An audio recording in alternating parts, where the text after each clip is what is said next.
In this video, I'm going to be going over diastolic murmurs. Diastolic murmurs occur during diastole. Now, if we are to map out heart sounds in a wavelength form, we're going to observe two big signs. And these are going to be the S1 and the S2 heart sounds. The S1 sound is going to happen due to the closure of the mitral valve and the tricuspid valve, whereas the S2 heart sound is going to occur with the closure of the aortic valve and the pulmonic valve. The closure of the aortic and pulmonic valve is going to mark the start of diastole. So from S2 to S1 is going to be diastole. And if we observe a murmur during this, it is going to be called a diastolic murmur. Now, the first diastolic murmur that I'm going to discuss is the murmur that we observe with aortic regurgitation.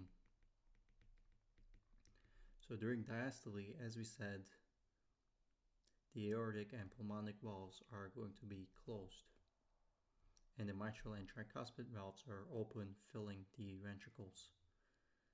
If the blood in the aorta backflows into the left ventricle, we are going to hear a murmur. And it'll look something like this. After S2, there will be some wavelength picked up. And this is going to be due to the backflow of blood coming from the aorta into the left ventricle.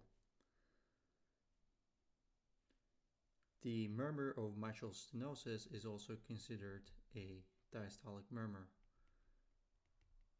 And this is due to the fact that the mitral valve is going to be open during diastole, filling in the left ventricle. With mitral stenosis, there's going to be a narrowing of the mitral valve, and this is going to make it harder for the left atrium to pump blood into the left ventricle. As a result, what we observe is a opening gap that is called a opening snap here. There's this gap that is called the opening snap.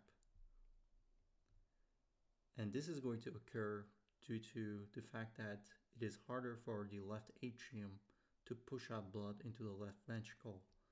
When the left atrium has enough pressure to pump blood into the left ventricle, that is called the opening snap.